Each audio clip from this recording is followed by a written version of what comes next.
Actually Karen, मैं आपसे ही मिलने आ रहा था। फिर वो बोलती क्या मुझसे? फिर वो सोचती है क्या ये मुझे मार डालेगी? क्या ये मुझे पसंद करते हैं? ऐसा कैसे हो सकता है? राहुल मुझे प्लीज़, राहुल, राहुल ऐसा नहीं हो सकता। मिस्टर राहुल आप मतलब बोलते क्या? मैंने ऐसा क्या कहा? फिर वो बोलता है अरे क्या किस बारे में बात कर रही हो? तो बोलती है अरे नहीं, नहीं, कुछ नहीं, आप बोलिए ना। तो फिर वो बोलता है कि एक्चुअली ना मैं खुद जानना चाहता था मिस रमील के बारे में। तो बोलती है ओ हाँ ठीक है ठीक है। अरे बाप रे, मैं क्या क्या सोच रही थी।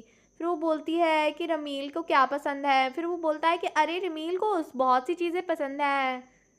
तो फिर वो बनी मन सोचती है कि अच्छा वो रमील के बारे में जानना चाहता है। मैंने कितना गलत ख्याल लिया था। और फिर वो सोचती है रमील को क्या पसंद है। फिर उसे नॉवेल्स की याद आती है। फिर वो सोचती है कि वो मुझे मार डालेगी अगर मैंने उसे बताया कि उसे रोमांटिक नॉवेल्स पसंद है। फिर वो सोचती है कि अरे बाप रे! मुझे क्या कहना चाहिए? फिर उसे याद आता है कि उसे भी कोई भी एक्सपेंसिव चीज़ नहीं पसंद, उसे सिर्फ़ इमोशंस से भरी चीज़ें पसंद हैं। फिर वो उसे बताती है कि उसे हैंडमेड गिफ्ट्स पसंद हो। आप तो उसे कुछ भी दे दीजिए, आप तो उसे कहीं से पत्थर उठाकर भी दे देंगे, तब भी वो खुश हो जाएगी क्योंकि वो आपसे प्यार करती है। तो राहुल शर्मा जाता है। फिर वो बोलता है कि दिल से दिया हुआ गिफ्ट सबसे ज़्यादा अच्छा होता है। मिस्टर राहुल आपके लिए तो ये काफ़ी आसान होना चाहिए क्योंकि मिस रमील तो आपके प्यार में पागल हैं और वो ज़रूर से आपके किसी भी गिफ्ट को एक्सेप्ट कर लेंगी। और वो बोलता है कि ठीक है मैं जा रहा हूँ, मैं समझ गया मुझे क्या देना है। और फिर वो बोलता है कि मुझे किसी भी तरह जल्दी से एक गिफ्ट तैयार करना है और वो काम शुरू करने के लिए बोलता है। और वो बोलता है कि मैं जा रहा हूँ और मैं अब बहुत मेहनत करने वाला हूँ अपने गिफ्ट के लिए। और फिर वहाँ कैरल बोलती है कि ओह कितने अच्छे हैं, काश मैं भी जान पाती कि वो गिफ्ट क्या है। मैं भी जानना चाहती हूँ। लेकिन वो चला जाता है और फिर हमें नेक्स्ट सीन दिखाया जाता है। वो राहुल कोई डॉक्यूमेंट्स पर लिख रहा होता है और फिर वो वहाँ पर पेन को रख देता है। तो बोलता है हाँ काम ख़त्म हो गया, अब मेन काम की बारी है। और फिर वो याद करती है कि उसने रमील को याद आती है कि उसने ना वहाँ की चाबी उसे दी थी। फिर वो सोचती है कि कितनी अच्छी है वो, उसने मुझे लाइब्रेरी की चाबी भी दी और स्टडी रूम की भी।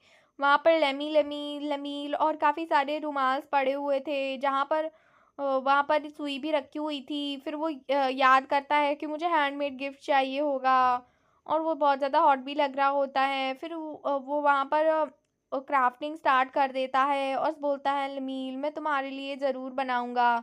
और लमीर वहाँ पर खड़ाटे मारकर सो रही होती है जैसे घोड़े-वोड़े बेच खाए हो। फिर हमें ब्लैकवुड में कोई लोग दिखाए जाते हैं।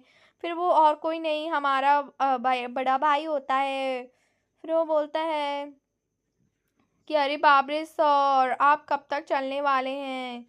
फिर वो पहाड़ी के ऊपर से देखने व्यू लगता है और वो सोचता है यहाँ पर तो कोई नहीं है, यहाँ पर बीस्ट हो सकते हैं लेकिन मुझे अभी दिख तो कोई नहीं रहा है। फिर वो बोलता है कि उफ़ ये बीस्ट का ही गाँव है बुद्धू। और वहाँ पर शिबरी बोलता है कि मैं उसका बड़ा भाई हूँ और मैं उसको जो है बिल्कुल भी निराश नहीं कर सकता। और वो बोलता है तुम दोनों ना पीछे ही रुक जाओ, तुम लोग मैं जानता हूँ कूद नहीं सकते।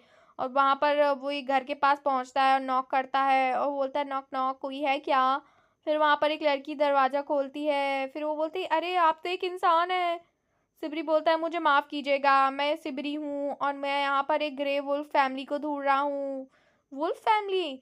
वो बोलती है अरे हाँ, हाँ, मैंने देखा था उनका बेटा खो गया है और वो लोग बहुत ज़्यादा परेशान थे।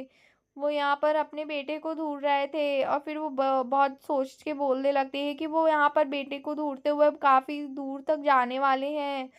और फिर वो बारी बताने लगती है। फिर वो बोलती है अरे हाँ, लुआन, लुआन ने भी मुझे यही बताया था कि उसके पेरेंट्स पर हमला हुआ। बोलती है हाँ, यानी कि लुआन सच बोल रहा था। लुआन, तुम्हारे पेरेंट्स मिलने वाले हैं, तुम बस थोड़ी देर और रुको। और सिबरी ये सब सोच रहा होता है। सिबरी वहाँ पर उसे थैंक यू बोलता है और बोलता है थैंक यू मिस, अब मैं जा रहा हूँ। तो वो वहाँ पर सोल्जर्स भी नीचे आ गए होते हैं दूसरे बड़े रास्ते से। फिर सोल्जर्स वहाँ मरने वाले होते हैं और फिर वो बोलते हैं हम मरने वाले हैं, प्लीज़ रुक जाइए। फिर भी बोलता है तुम लोग कितने कमज़ोर हो। और फिर वो सोल्जर्स बोलते हैं अरे हम बहुत ज़्यादा थक गए हैं, प्लीज़ प्लीज़ रुक जाइए। फिर वो बोलता है कि वापस चलो, हमें दोबारा इस पहाड़ी पर आना होगा या तो चुपचाप आगे बढ़ो। फिर वो बोलती है कि नहीं नहीं रुक जाइए, मिस्टर रुक जाइए, हम आपके साथ ही चलेंगे मिस्टर ड्यूक, प्लीज़ हमें आपके साथ ले चलिए मिस्टर सिबरी। फिर वो बोलता है कि उफ, हम लोगों की मौत दोनों तरफ है, हम दोनों दोनों तरफ मर ही जाएंगे। और वो बोलती है सर सिबरी, एक बात बताइए, आप सच में लुआन के मम्मी पापा को इतना पैशनेटली ढूंढना चाहते हैं? तो वो बोलता है हाँ बिल्कुल ढूंढना चाहता हूँ, क्या तुम दोनों को कोई प्रॉब्लम है? फिर सिपाही बोलते हैं नहीं नहीं, हमें कोई प्रॉब्लम क्यों होगी। फिर वो बोलता है कि लुआन की फैमिली काफ़ी ज़्यादा पास है अब यहाँ से, और ये बात मैं समझ चुका हूँ। और फिर वो बोलते हैं कि वो हम दोनों हमारे इलाके का हिस्सा हैं, क्योंकि वो हमारे इलाके में ही आ रहे थे, अगर वो एक कदम और पार कर लेते वो हमारे इलाके के लोग हो जाते, और इसीलिए अब मुझे उन्हें ढूंढना ही होगा। और सिबरी ये सब स्टाइल से कह रहा होता है। और फिर वो बोलता है कि तू चुपचाप तीनों लोग तैयार हो जाओ, वरना तुम दोनों आज मेरे हाथों से मारे जाओगे, और तुम भी मेरे हाथों से ही मारे जाओगे। फिर हम मॉन्स्टर प्लेस का सीन देखते हैं, जहाँ पर हमें एक हाथ दिखाया जाता है। वहाँ पर एक बीस मैन और बीस बॉय था।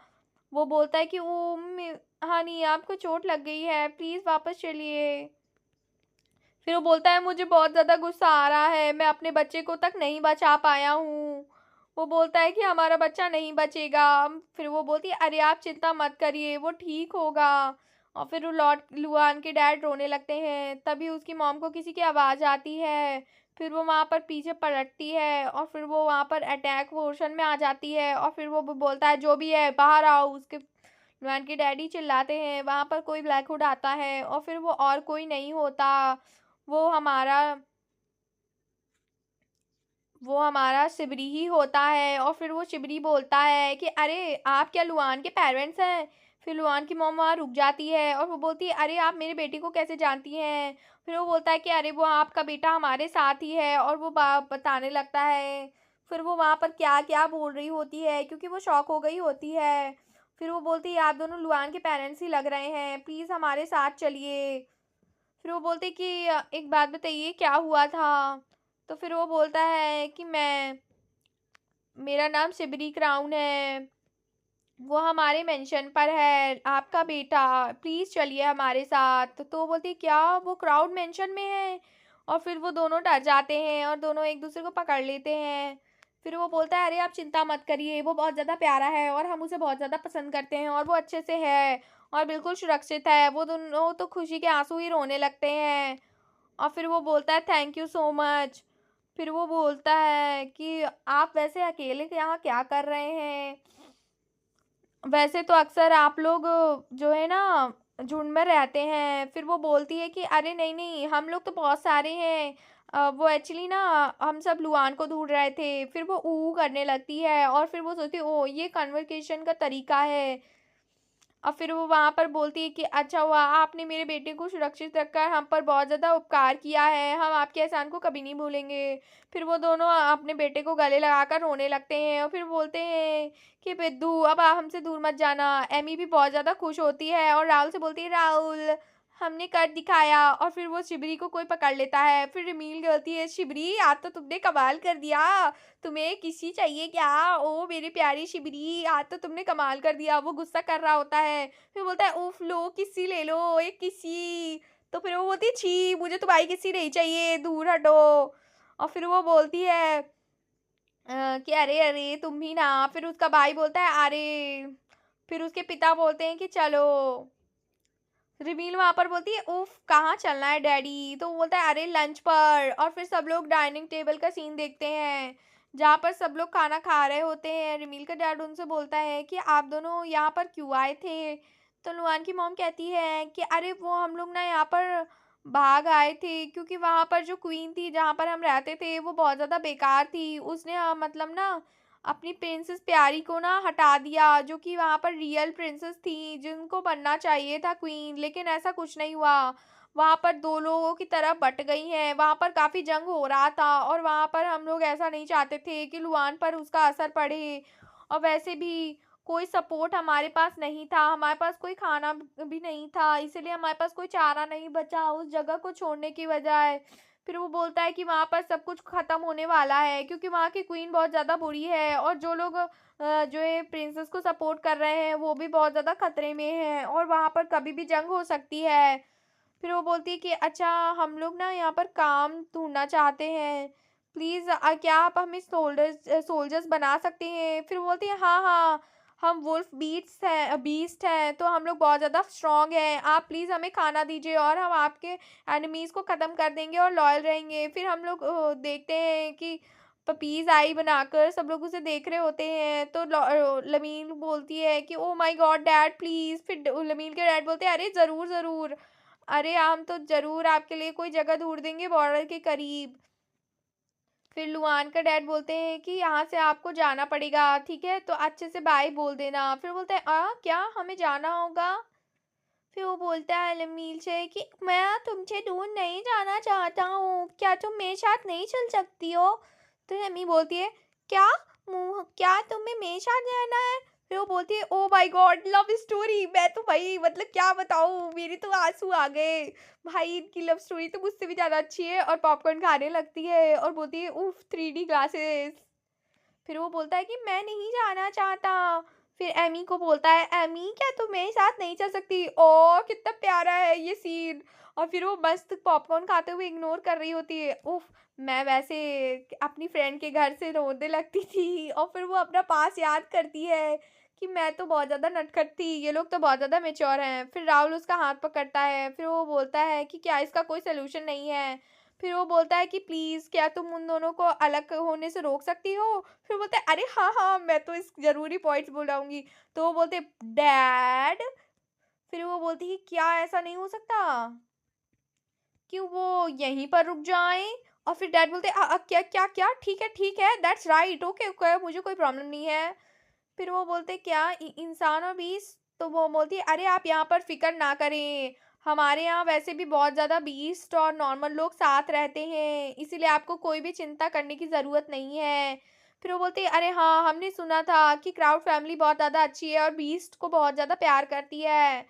और फिर वो बोलती है कि आप क्राउन फैमिली के लिए सोल्जर्स बनना चाहते हैं तो क्यों ना आप यहीं पर रखवाली करें और हमारी रक्षा करें, अगर आप यहाँ पर रह सकते हैं। और फिर वो बोलती है ये 2020 सिचुएशन होगी। फिर वो बोलती है हाँ ज़रूर हम यहाँ पर रहेंगे। और फिर वो बोलती है उफ मेरा तो प्लान बन गया। फिर वो बोलती है उफ ये क्या? एमी बोलती है ओ हम हमें साथ रहेंगे। फिर वो बोलते हैं उफ ये तो बहुत ज़्यादा मस्त है। और फिर वो दोनों बहुत ज़्यादा खुश होते हैं। राहुल तो बिल्कुल रमील को देखने लगता है, उसके सामने तो बिल्कुल अच्छी लग रही होती है उसे रमील की कितनी वो महान है। और वो भी बहुत खुश होती है क्योंकि नंबर बढ़ गए होते हैं उसके। फिर हमें नेक्स्ट सीन दिखाया जाता है जहाँ पर रमील के डैड बैठे होते हैं। और फिर वो बोलता है कि अरे मैं थोड़ा काम कर रहा हूँ। रमील की माँ वहाँ पर मुंह बना रही होती है। और फिर वो सोचती है कि अरे ये आप इतना मुंह मैप को क्यों देख रहे हैं? फिर वो बोलती है अच्छा आप यहाँ पर क्या देख रहे हैं? फिर वो बोलती है क्या आप यहाँ पर टेरिटरी को बढ़ाने का प्लान बना रहे हैं? तो फिर वो बोलती है अरे ये तो खाली जगह है ना, तो हम इस जगह को ले सकते हैं। और फिर वो ये सब बोल रही होती है जैसा कि बीसमैन ने कहा था वहाँ पर बॉर्डर पे बहुत ज़्यादा बुरा हालात है तो वहाँ पर वो टेरिटरी हमारी हो जाएगी। और फिर वो वहाँ पर बहुत कुछ बातें करने लगते हैं वर्क से रिलेटेड कि कैसे हमारी बाउंड्रीज बढ़ सकती हैं और कैसे क्या हो सकता है। फिर वो बोलते ही है कि अच्छा एक बात बताइए ये सब कैसे काम करेगा? और फिर वो बहुत ज़्यादा बातें करने लगती हैं इस बारे में। फिर उसकी मॉम कहती है चलो छोड़ो, अब आप ये काम करिए। फिर बोलती है हाँ ठीक है।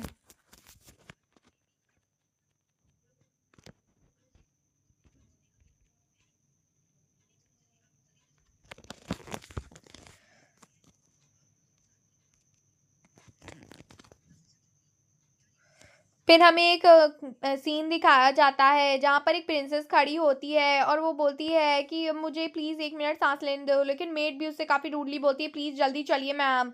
और फिर वो बोलती है अरे ये मेड होकर मुझसे ऐसे बात कर रही है, चलो छोड़ो वैसे भी ऐसे ही सही है। और फिर वो वहाँ पर अंदर जाती है और कहती है कि यहाँ पर वैसे भी कोई नहीं मेरी बात सुनने वाला, मैं एक अबेंडेंट प्रिंसेस हूँ। फिर वहाँ पर क्वीन को हम देखते हैं जो कि बोलती है कि ओ तुम आ गई मेरी प्यारी बेटी। फिर वो सोचती है ओ आज ये इतना मीठा क्यों बोल रही हैं? फिर वो बोलती है कि क्या ये कौन है? तो फिर वो बोलती है कि सुनो प्रिंसेस, मुझे तुमसे एक काम है, तुम्हें यहाँ पर कहीं जाना होगा मेरी वजह से। और फिर वो बोलती है, फिर हमें एम्पायर की प्रिंसेस दिखाई जाती है जिससे वो बोल ग्रीट करने लगती है। और फिर वो बोलती है कि ये यहाँ क्या कर रही है, ये कौन है। और फिर वो बोलती है कि अरे यहाँ पर एक ही गार्ड क्यों है। तो फिर वहाँ पर क्वीन कहती है कि यहाँ बैठ जाओ। और फिर वो बोलती है प्रिंसेस, मुझे आपसे बहुत ज़्यादा ज़रूरी काम है, जैसा कि मैंने आपसे पहले भी कहा। और फिर वो बोलती है तुम्हें तो पता होगा ना कि यहाँ पर वो उसकी बेइज्जती करने लगती है क्वीन। और बोलती है कि एक्चुअली मैं चाहती हूँ कि तुम वहाँ पर ना यहाँ पर जाओ। और वो वहाँ पर बताने लगती है कि बोलती है कि तुम काउंट क्राउन को जानती हो ना, तुम्हें वहीं भेजा जा रहा है। और वो हैरान हो जाती है। और फिर वो बोलती है अरे तुम क्राउड टेरिटरी में जाओगी, समझी, चुपचाप। वो भी अब हमें दिखाया जाता है क्राउड टेरिटरी। और वहाँ पर प्रिंसेस वाली जो कि मॉर्नन किंगडम और फिर एम्पायर, हमें 3 टेरिटरीज बताई गई हैं। और फिर वहाँ पर राहुल की दुश्मन विल को दिखाया जाता है। और फिर वहाँ पर प्रिंसेस प्यारी को दिखाया जाता है जो कि काफ़ी मासूम लग रही होती है। फिर हमें मेंशन दिखाया जाता है। फिर वो बोलता है कि वाओ, अब मैंने ये कमाल कर दिखाया है। फिर वो बोलता है कि ये न्यू ऑरा मीटर है, ये 12 से भी कम का ऑरा ना दिखा सकता है। फिर वो बोलता है कि वो ना, लेकिन ये वाला ना बहुत ज़्यादा अच्छा है, ये अगर 11 हुआ 12 हुआ तो भी ये दिखाएगा कि हमारे पास कितना ऑरा है, ये कितना अच्छा है। लेकिन वो सोचने लगती है कि अगर यहाँ पर अभी भी ऑरा ना आया तो क्या राहुल ज़्यादा उदास नहीं हो जाएगा। वैसे वो बोलती नहीं नहीं, मुझे दिल नहीं हारना चाहिए। फिर डॉक्टर उसे जो है वो बॉल दे देता है राहुल को। राहुल उसे पकड़ता है और लेकिन वहाँ पर कुछ भी नहीं हो रहा होता है। लवीन बोलता है प्लीज़ प्लीज़ प्लीज़ प्लीज़ कुछ हो जाए, अगर इसका रिजल्ट बुरा आया तो क्या वो वापस डिप्रेशन में ना चला जाए। फिर वो बहुत ज़्यादा वहाँ पर प्लीज़ करने लगती है। फिर राहुल में उस बॉल से कुछ नहीं होता। वो बोलती ओ नो राहुल। फिर वो बोलती है राहुल राहुल राहुल सुनो राहुल, और वो कुछ ज़्यादा बोलने लगती है कि बोलती है ज़रूर ज़रूर इसमें कुछ गड़बड़ है। और फिर वो वहाँ पर दोबारा वो करती है लेकिन उससे रोशनी निकल आती है। फिर वो वहाँ पर हल्की हल्की रोशनी निकलती है। फिर वो दोनों उस बॉल को देखने लगते हैं। फिर बोलती ओह इसमें से रोशनी आ रही है, यानी कि इसमें ऑरा है, यानी कि राहुल का ऑरा सच में वापस आ रहा है। फिर वो बोलती अरे अरे लाइट चली गई। तो फिर वो बोलता है ओह लगता है ये डिवाइस काम करना शुरू हो गया है। और वो बहुत ज़्यादा हंसी रोक रहा होता है। और फिर वो बोलता है चलो अच्छा हुआ ये डिवाइस काम तो किया। तो वो बोलता है कि ज़रूर हमें देखना पड़ेगा, हमें सब कुछ सम करना पड़ेगा, सारी चीज़ें एनालाइज करनी पड़ेगी। फिर वो बोलता है कि शायद मैं चल पाऊँ। तो वो बोलता है हाँ अभी ये थोड़ा मुश्किल है, लेकिन आप अभी थोड़ा ठीक होने लगे हैं, आप भी ठीक होना शुरू हो गए हैं। लेकिन रिकवरी स्टेज थोड़ी टफ होती है क्योंकि रिकवरी के लिए बहुत सी चीज़ें ज़रूरी होती है। क्या क्या करना ज़रूरी है। तो फिर वो बोलती है कि कोर एक्टिवेट होना यानी कि सब सही ना। तो फिर वो बहुत ज़्यादा बताने लगती है कि मेडिसिन के थ्रू सिर्फ सेल एक्टिव हुए हैं। तो फिर वो और ज़्यादा बताने लगता है। और रमील को काफ़ी कुछ समझ नहीं आ रहा होता है और वो फ़नी तरीके से समझाने लगता है। फिर वो बोलता है कि चलो कुछ भी हो सकता है। फिर राहुल भी समझ नहीं पाता। और फिर वो वहाँ पर बोलती है कि ये सब क्या है। और रिमीर बोलती है कि क्या हो सकता है। तो वो 3 पॉसिबिलिटीज़ के बारे में बताता है कि वो बोलता है कि आप बिल्कुल ठीक हो जाओगे और आप नॉर्मल लाइफ जियोगे और बिल्कुल 100% जियोगे। और फिर वो बोलता है कि हाँ फिर दूसरा टाइप है 50-50, जो कि तुम इस्तेमाल तो करोगे लेकिन तुम्हें व्हील चेयर या फिर मतलब छड़ी वगैरह का यूज़ करना पड़ेगा। तीसरा बहुत ज़्यादा बेकार है। तो वो बोलता है कि तीसरा है जिसमें 2 और 20 तक ही मतलब जो है ना बहुत बेकार हो जाएगा ये। फिर वो बोलता है कि तुम्हें व्हील चेयर को भी मतलब यूज़ करना पड़ सकता है। तो फिर वो बोलता है कि ओह हाँ सिचुएशन यानी कि बुरी हो सकती है, शायद मेरे पाँव में हरकत हुई थी और उसके हाथ काँप रहे होते हैं। फिर वो बोलती है कि राहुल आपको बिल्कुल भी घबराने की ज़रूरत नहीं है, मैं हमेशा आपके साथ हूँ। तो गाइज मिलते हैं नेक्स्ट एपिसोड में। Thanks for watching.